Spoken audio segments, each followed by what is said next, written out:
किसी ने बोला आप कि हिंदी अच्छी है, थिएटर किया है, ट्रेनिंग दे दीजिए, तो फिर मैं ट्रेनिंग में आ गया। Rochelle Rao Miss India International 2012 was my first student. उसके बाद ट्रेनिंग देता रहा और काम मांगता रहा और काम ही नहीं मिला मुझे। पहली बार बॉम्बे आया था और मैं पीजी में रहता था यारी रोड पे, तो एक गे मेकअप मैन थे, वो आए जिनसे मेरी थोड़ा परिचय तो सबसे था ही। मैंने कहा ये ऐसे क्यों है, कहा ये गे है। मैंने कहा गे क्या होता है, कौन होते हैं। स्वागत है सर आपका टेली चक्कर पर। Thank you so much. सबसे पहले तो सर आप आश्रम जैसे आइकॉनिक वेब शो का हिस्सा रहे थे। आई जी रियली जी। वांट टू नो, एक्शन भी है, रोमांस भी है, ड्रग्स भी है, सब कुछ है उस शो में।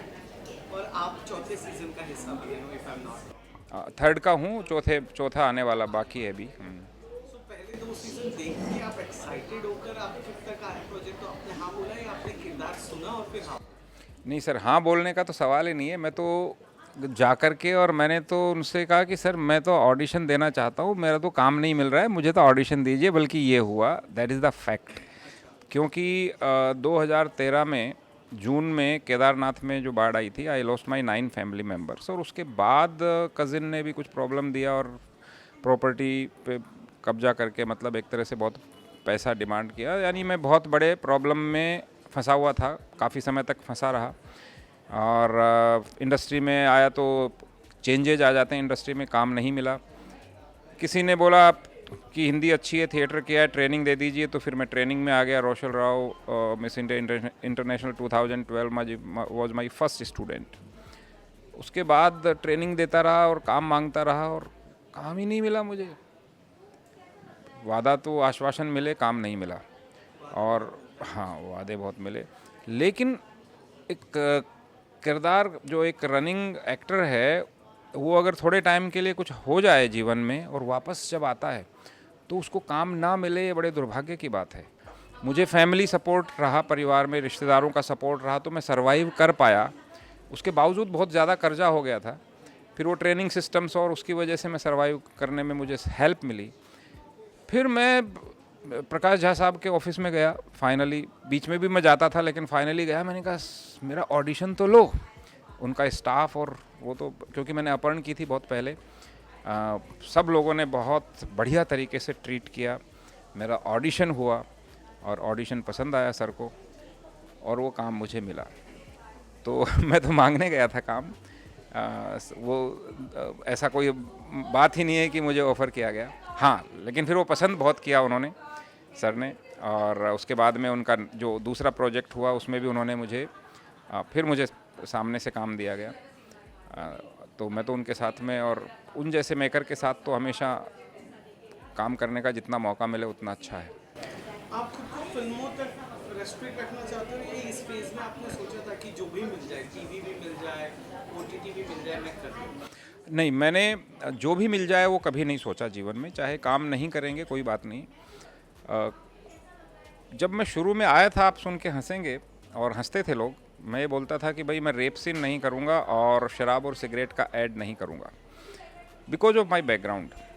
मैं मेरे परिवार को, मेरे पिताजी माताजी कभी सोच भी नहीं सकते थे कि मैं फिल्मों में काम कर सकता हूँ कभी।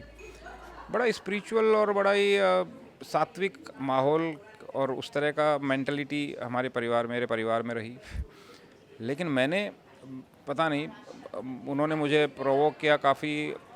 स्कूल लाइफ में भी जो मैंने करना चाहा करने दिया। एज ए स्काउट मैं इंडिया को रिप्रेजेंट किया साउथ कोरिया में। प्रेसिडेंट अवार्ड लिया मैंने ज्ञानी जैल सिंह जी से उस वक्त।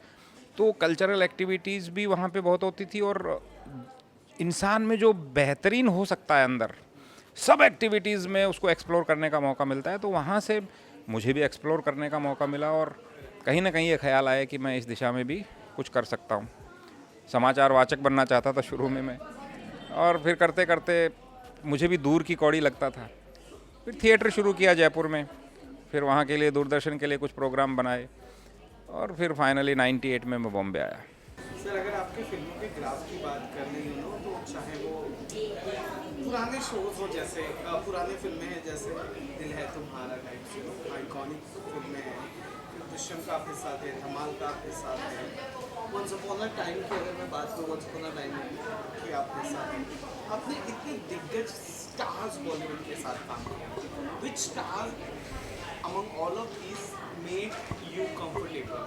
और सिर्फ आप ही को नहीं, बाकी जो जूनियर आर्टिस्ट हो गए या पैरेलल लीड्स हो गए या कॉमिक एक्टर्स हो गए, उनके साथ कौन से ऐसे सुपरस्टार है जो बहुत ज़्यादा खुल के रहते हैं, रेस्पेक्टफुली बिहेव करते हैं, और कौन से ऐसे हैं जो दूरी बनाकर? मतलब मेरा अनुभव ये रहा कि जैकी श्रॉफ जी के साथ में एक फ़िल्म जो रिलीज़ नहीं हुई, मस्ताना फ़िल्म थी, उसमें गोविंदा जी भी थे और ये भी थे। सो वो जितने साफ दिल से वो अप्रिशिएट करते हैं को एक्टर को, उतना मैंने किसी को नहीं देखा। सो मेरा जब सीन हुआ, मरने का सीन था, आर्मी फ्रंट पे मैं ऑफिसर हूँ, कुछ डायलॉग है मेरा, और वो फिर मेरे से बात करके फिर वो आगे जाते हैं, और फिर शॉट ख़त्म होने के बाद वो वापस आए।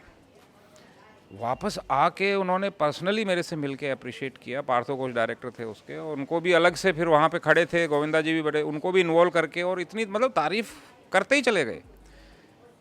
तो वो चीज़ उस मेरा तो शुरुआती दौर था उस वक्त, वो चीज़ जो है वो मैंने किसी में नहीं देखी जो उनमें थी। बाकी बच्चन साहब के साथ भी काम किया तो वो तो बहुत रिजर्व टाइप के रहे। मेरा अनुभव ये रहा उस वक्त, मतलब मेरी ये भी नहीं हुआ कि मैं उनसे जाके आशीर्वाद लूँ। मेरा तो आमने सामने भी सीन था, तो मैंने सीन किया, मैं अपने किरदार में बराबर रहता था, लेकिन उनका थोड़ा ये लगा मुझे कि वो बहुत रिजर्व रहते हैं। और शाहरुख, सलमान, आमिर के कभी टच में? हाँ, शाहरुख जी के साथ में मैंने एक ऐड किया था, क्या आप 5वीं पास से तेज हैं, एक उनका जो शो था, हाँ उसका मैंने ऐड किया था। तो फन लविंग थे, एक दिन का शूट था ज़्यादा। उनकी एक फ़िल्म के लिए मैंने को ऑडिशन के लिए बुलाया गया था, अशोका जब की थी उन्होंने, तो फिर वो किरदार में मेरा व्यक्तित्व थोड़ा हावी हो रहा था, उनको थोड़ा सॉफ्ट चाहिए था, तो वो एक मौका लगा था बस उनके साथ काम करने का। हावी हो रहा था या आपका किरदार मतलब मेरा व्यक्तित्व उस किरदार पे थोड़ा ज़्यादा डोमिनेटिंग हो रहा था, उनको थोड़ा सॉफ्ट चाहिए था, जो मैंने बाद में देखा तो पता लगा मुझे कि अच्छा हाँ ये ऐसा है। अच्छा, आखिरी सवाल जो मैं सच में पूछना चाहता हूँ, हाँ, you have played first time a game yes, in your recent project, या और पहले तो जिस अपब्रिंगिंग, जिस फैमिली बैकग्राउंड से आप हैं, ये आपको जब नया ये कंसेप्ट इंट्रोड्यूस हुआ कि समलैंगिकता है, तो कैसा था, और अब आप जब प्ले कर रहे हो तो क्या कुछ नया पता? 10 साल पहले तो मैं ऐसा किरदार करने के बारे में सोच नहीं सकता था शायद। और ये ज़िला गाज़ियाबाद के राइटर हैं विनय शर्मा जी, और तभी से मेरा परिचय था और बहुत अच्छी दोस्ती हुई। तो इन्होंने जब मेरी बात हुई, उन्होंने कहा कि एक किरदार है और वो गे है और आप पे फिट है, तो मुझे बड़ा आश्चर्य भी हुआ, खुशी भी हुई। आश्चर्य इस बात का हुआ कि उन्होंने अज्यूम किया और भरोसा किया कि मैं ये किरदार कर सकता हूँ, क्योंकि मेरा व्यक्तित्व है, जो मैंने जैसे किरदार भी किए, आर्मी ऑफिसर, पुलिस ऑफिसर सारे ज़्यादातर मैंने किए, गैंगस्टर भी किया, और इस तरह के किरदार मैंने, मतलब स्टिफ और व्यक्तित्व जिसका बहुत मजबूत वाला। और इन्होंने गे का जब बोला, मैंने कहा आप मेरे बारे में ऐसा सोच रहे हैं, तो आप सोच रहे हैं तो शायद कहीं ना कहीं होगा कुछ मैं करके देखता हूँ। तो मैंने तैयारी करनी शुरू की और 9 किलो वज़न भी कम किया मैंने, और बहुत मेहनत करने के बाद में चीज़ आ गई वो तो, क्योंकि सब कुछ हमारे अंदर है, सारे इमोशंस, सारे भाव, सारे व्यक्तित्व है, हाँ वो सारे तो अंदर ही हैं। तो करते करते करते करते और ऐसा हुआ कि वो किरदार जो है वो बेहतरीन बन पाया, और मैं उसमें पूरी तरह से रच बस गया। तो बहुत अच्छा एक्सपीरियंस हुआ। कभी इस किरदार के पहले कोई गे था आपकी लाइफ में दूर से, ऐसा कोई जिसे आप जानते थे और आप उससे दूरी? भाई मैं जब पहली बार बॉम्बे आया था, और मैं पीजी में रहता था यारी रोड पे, तो एक गे मेकअप मैन थे, वो आए किसी से मिलने, दूसरे जो वहाँ पे रहते थे उनसे। तो वो बात कर रहे हैं, मैं एक दूसरे जिनसे मेरी थोड़े परिचय तो सबसे था ही। मैंने कहा ये ऐसे क्यों है, कि ये गे है। मैंने कहा गे क्या होता है, कौन होते हैं? तो पहला मेरा तो मतलब एट द एज ऑफ 29, मैं थोड़ा लेट ही आया था, तो मैंने पहली बार देखा। मैंने कहा अच्छा ऐसा भी होता है, इस तरह का भी व्यक्तित्व बन जाता है। मेरा कोई इस तरह का परिचय ही नहीं था, तो पहला वो था।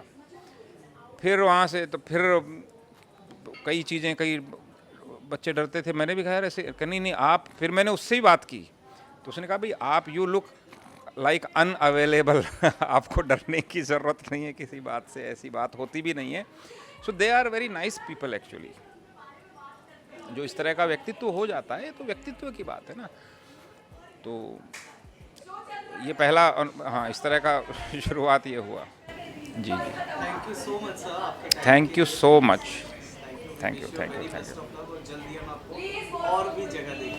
हाँ, अभी मेरी फ़िल्म सितंबर में एक और रिलीज़ है, जान अभी बाकी है। ये एक म्यूज़िकल मॉडर्न लव स्टोरी है और बहुत बढ़िया म्यूज़िक है और कमाल की ये फ़िल्म बनी है। पसंद आएगी सबको, I hope. Thank you so much.